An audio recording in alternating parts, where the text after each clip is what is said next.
咁呢一集呢，係繼續講下導遊哥哥最近發生嘅事啦。同樣呢一件事呢，係冇乜公共性嘅。咁如果你唔知邊個係導遊哥哥呢，你睇完呢段片呢，都係會一頭霧水嘅。咁如果點咗入呢條片嘅你唔知邊個係導遊哥哥呢，你可以去睇我其他片或者睇其他人嘅片嘅。咁喺上一集呢，我就講咗導遊哥哥被行政拘留嘅事發原因啦。咁同埋導遊哥哥被行政拘留之後，被外界冤枉佢嘅3個指控，我對嗰3個指控喺上一集呢都做咗一個破障嘅。咁呢一集呢，就係就呢3個指控，我做咗一個不可能的三角出嚟，我就會喺呢一段片度解釋一下呢個不可能的三角。咁我哋就重溫一下呢3個指控先。指控1就話導遊哥哥同埋韞一日 YouTuber， 佢哋被行政拘留呢，係夾埋做大龍鳳，目的呢就係呃課金、呃流量嘅。咁指控2呢，就係指控導遊哥哥係河馬金主。指控3呢，就係指控導遊哥哥佢喺早前呢嗰個 YouTube channel 就被封咗，咁就有人話呢一個封號呢，就係導遊哥哥自己舉報自己，咁令到自己個 YouTube channel 被封，目的呢就係呃 view 呃課金嘅。好啦，我哋而家就睇下呢一幅圖。呢一幅圖呢，就係一個不可能的三角啦。咁呢一幅圖呢，就係 AI gen 出嚟嘅。咁 AI 呢，就自己創作咗一啲中文字落去啦。咁我點改都改唔到。咁麻煩大家 ignore 呢個 AI 創作嘅中文字，就淨係 focus 喺呢幅圖裏面有用嘅資訊啦。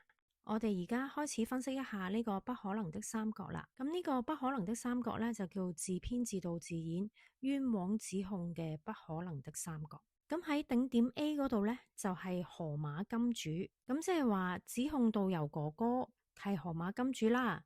咁如果佢要係河馬金主嘅話，咁即係佢擁有極高嘅財力，可以操縱其他人，身處喺境外或者係一啲社會有地位嘅人士啦，係咪？好啦，睇完頂點 A 呢，我哋而家就睇下頂點 B 啦。頂點 B 呢，就係公安行政拘留，即係指控導遊哥哥故意違法，心甘情願咁樣失去佢5日嘅人身自由，同埋導遊哥哥呢，佢會留下呢個行政拘留嘅記錄嘅噃，對佢自己嘅將來同埋下一代都造成影響。咁為咗咩呢？就係為咗擺拍啦，做一場大龍鳳出嚟，呃 view 呃課金。咁好啦，我哋而家睇下頂點 C 咯。頂點 C 呢，就係導遊哥哥自己舉報自己個 YouTube channel， 搞到被封台。咁目的係為咗咩呢？目的呢，就係為咗呃 view 呃課金嘅。咁實際操作係點操作呢？喺個指控入面呢，個實際操作呢，就係自己摧毀自己嘅生財工具，即係佢個 YouTube channel， 冒住被永久封號嘅風險，切斷自己嘅收入來源嚟呃課金，嚟增加 view 數嘅，從而增加收入嘅。成件事係冇矛盾啊！我而家講嘅時候，我都唔知自己講緊啲乜，你哋知唔知自己聽緊啲乜嘢啊？咁我哋而家就用邏輯分析一下呢一個不可能三角嘅衝突位喺邊度啦。咁第一個衝突位呢，就係頂點 A， 導遊哥哥係河馬金主，同埋頂點 B， 導遊哥哥呢係故意被行政拘留嘅。嗱，咁指控 A 呢，就話導遊哥哥係河馬金主啦，咁即係意味住導遊哥哥係一個有錢又有社會地位嘅人啦。咁個破綻位係咩呢？個破綻位就係喺現實嘅世界裏面呢，任何有錢有地位有事業嘅人呢，最驚就係失去人身自由，同埋留下一啲唔好嘅記錄嘅。行政拘留喺我上集都講過啦，係都會留下一啲記錄嘅。咁呢啲記錄呢，係有機會影響你將來出入境啦，你自己將來揾工啦，同埋你仔女將來揾工嘅機會嘅。咁如果導遊哥哥係一個金主嘅話呢，佢有錢有地位，絕對係唔可能為咗演一場戲而主動令自己入到拘留所噶啦。透過摧毀自己嘅人身自由同埋社會信用，就係為咗呃流量呃課金。對於一個有錢有地位嘅金主嚟講，值唔值得呢？咁我哋而家呢，就睇下第二個衝突位啦，就係頂點 A 話導遊哥哥係河馬金主，同埋頂點 C 話導遊哥哥自己舉報自己個 YouTube channel， 從而呃課金嘅。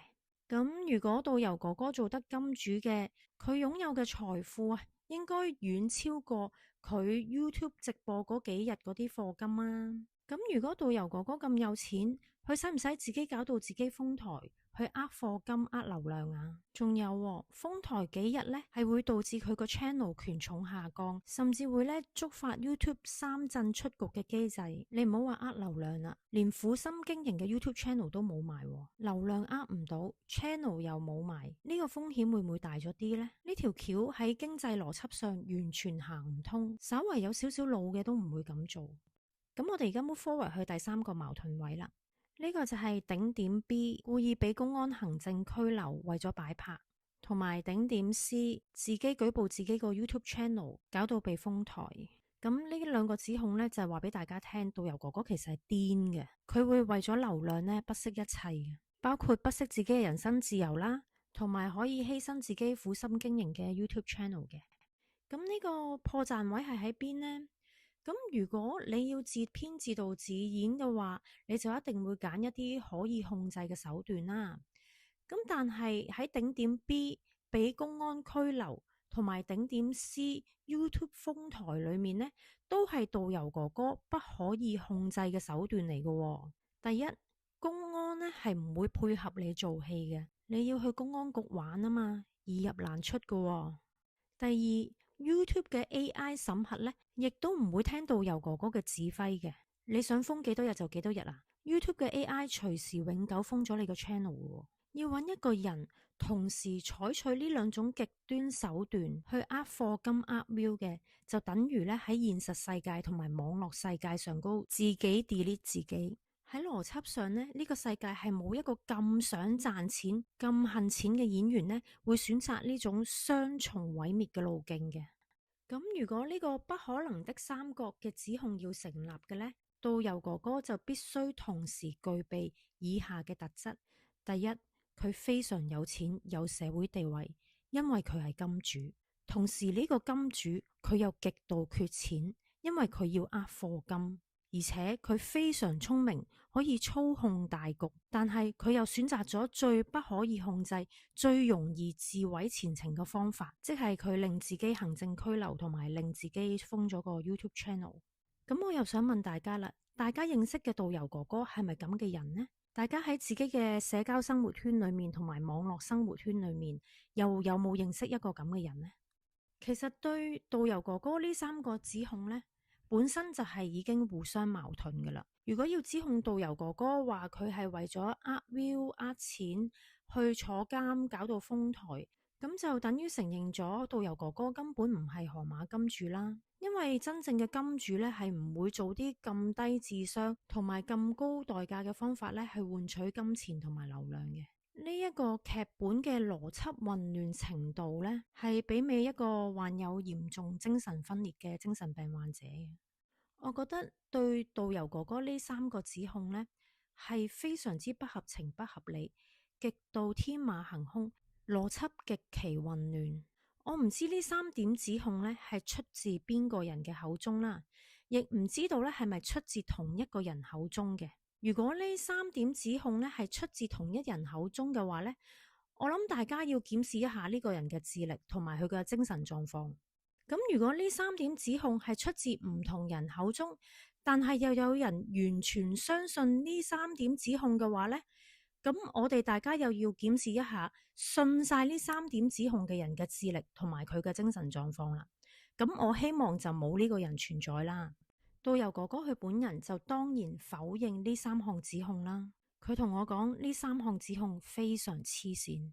我感覺到導遊哥哥去面對呢三項指控嘅時候呢，我覺得佢係感覺到好冤屈嘅。佢覺得自己俾曾經相信佢嘅人遺棄，佢係好唔開心嘅。破帳呢就做完啦。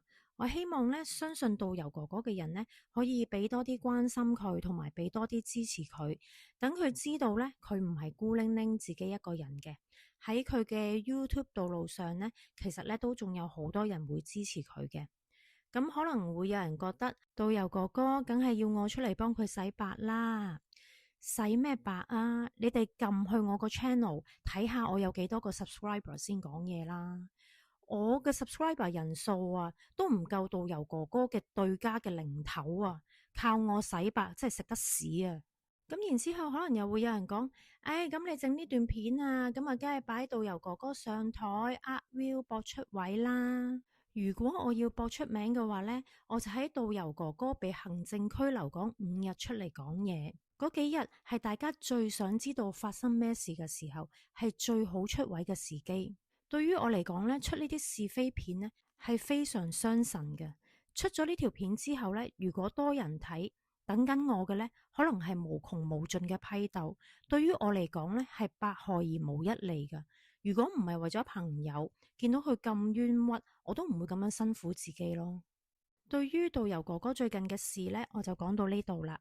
咁閣下自己點樣理解，信唔信呢？就由閣下自己決定啦。我拍呢條片呢，就係抒發下自己嘅想法啦，同埋支持下導遊哥哥嘅啫。你係唔信嘅，你可以繼續唔信噶；你係唔認同嘅，你係可以繼續唔認同嘅。